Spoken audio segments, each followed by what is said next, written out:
Before we get into the video, could everyone please subscribe to my channel? Thank you so much.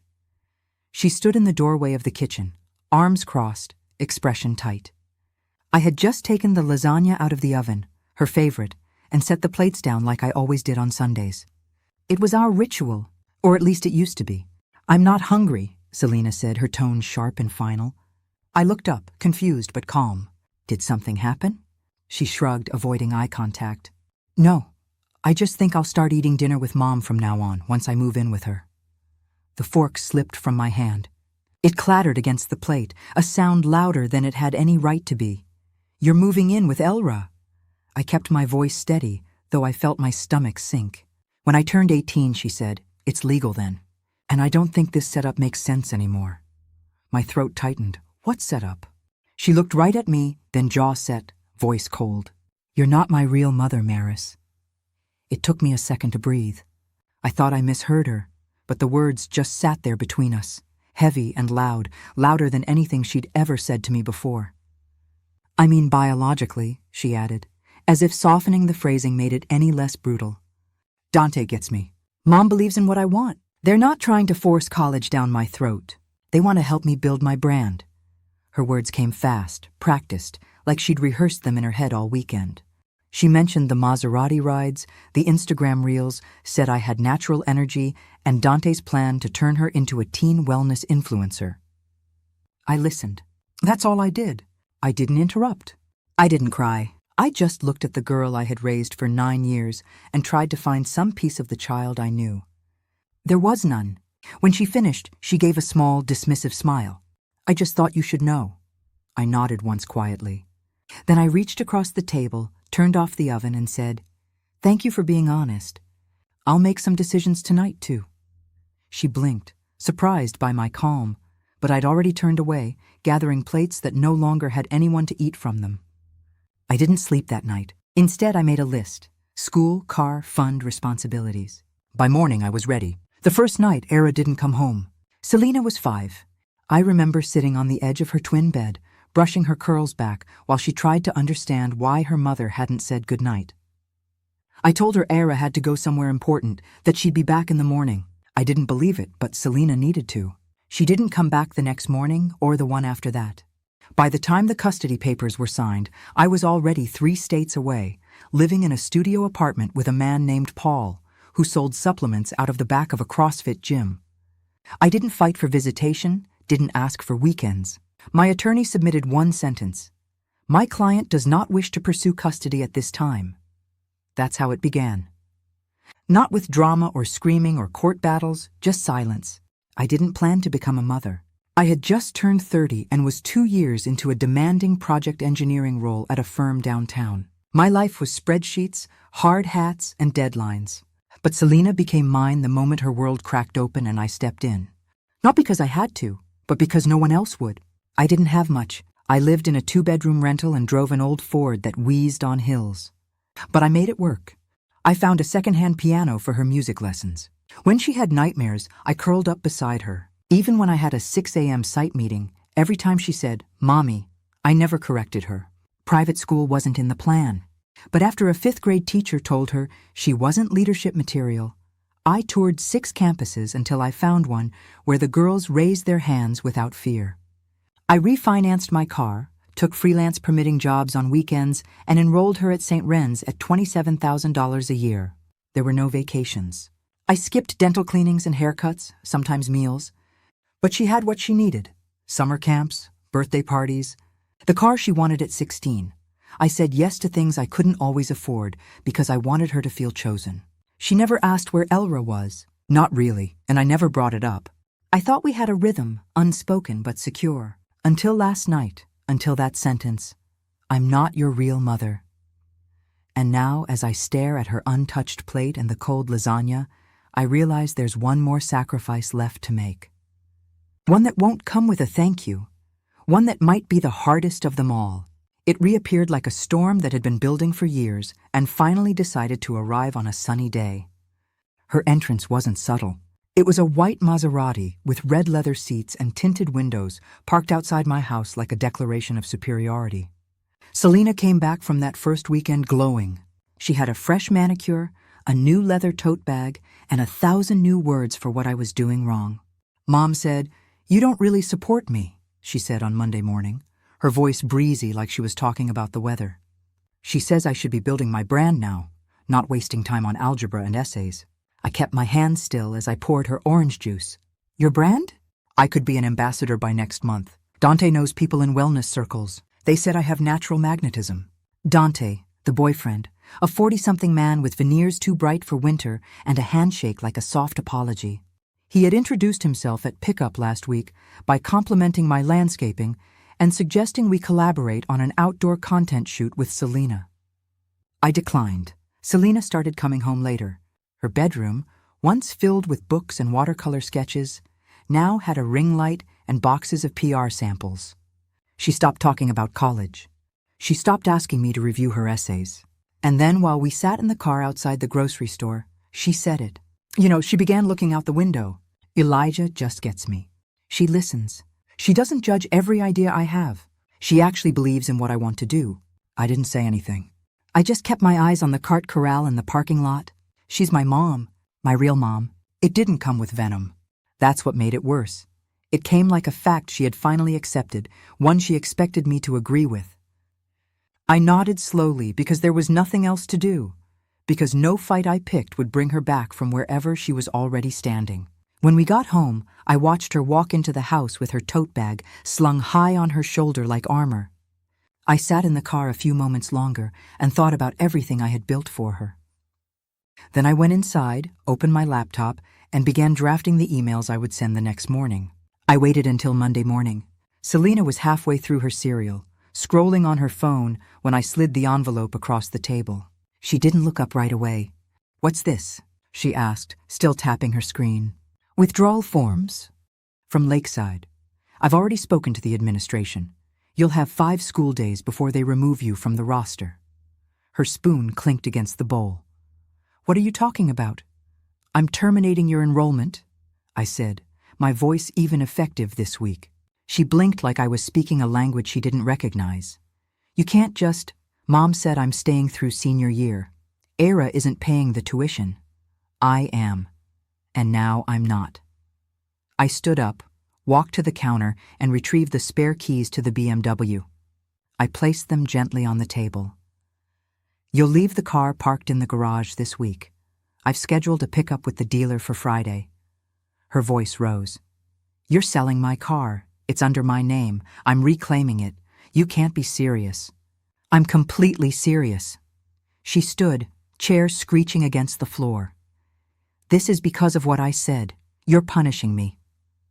I met her eyes. "I'm adjusting to the new arrangement. If I'm not your mother, then I don't owe you a mother's sacrifices." She stared at me like I'd slapped her. "You're being petty." "No, I'm being practical," she scoffed, arms folded. "What about my college fund locked reserved for my child right now? That isn't you?" She opened her mouth, then closed it. Anger flushed across her cheeks, but she couldn't form a reply. I could see the panic behind her defiance. She was calculating, figuring out how far this might actually go. "Fine," she said after a moment. "I'll talk to Mom. She'll cover it." I nodded. "That's your decision."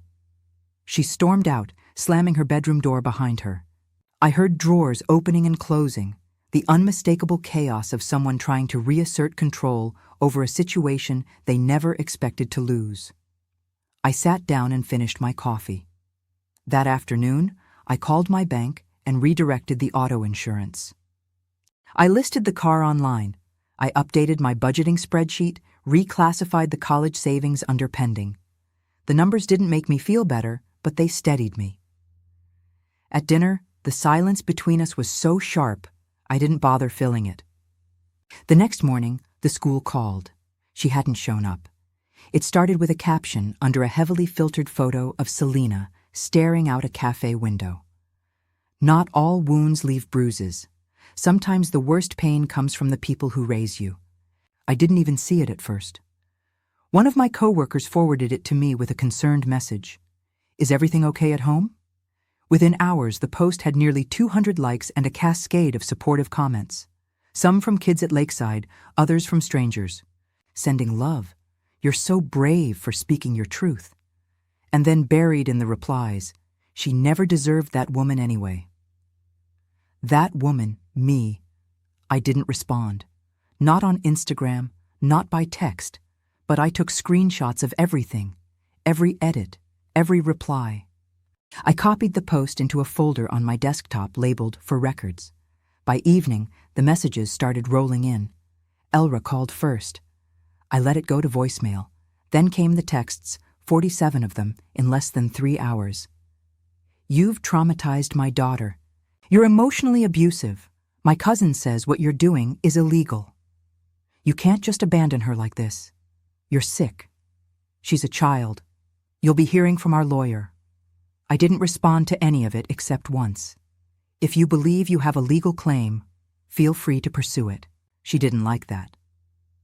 The next voicemail came with tears and shouting in the background.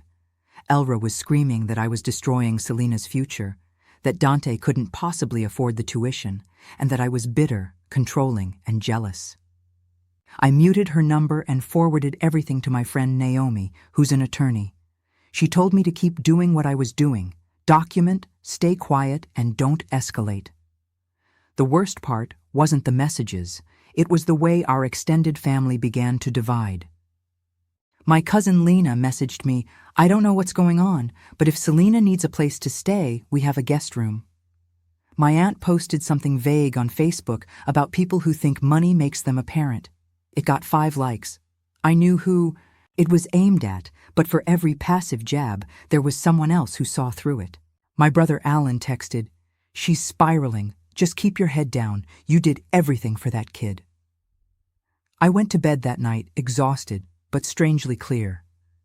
By the next morning, Selena's post had made its way to Lakeside's faculty group chat. The call from Lakeside came late Friday afternoon. The administrator's tone was clipped, but polite. Selena's tuition has not been paid. As per policy, she will be officially withdrawn from the school roster at the end of business today. I thanked her and hung up. I had nothing left to say. I had said everything a week ago. That evening, Selena came home in a state I can only describe as breathless. Her makeup was smudged, and her tote bag hung lower than usual, dragging slightly on the floor. They kicked me out, she said, not looking at me. Lakeside. Just like that? I didn't speak. I knew she wasn't talking to me so much as venting at the walls. I called Mom. She said she was working on it, but then she stopped. Rico's in jail. I looked up from my laptop. Jail. She nodded, biting the inside of her cheek. They said he was selling fake workout stuff, supplements like powder with flour or something. One of his clients ended up in the ER. I closed my screen.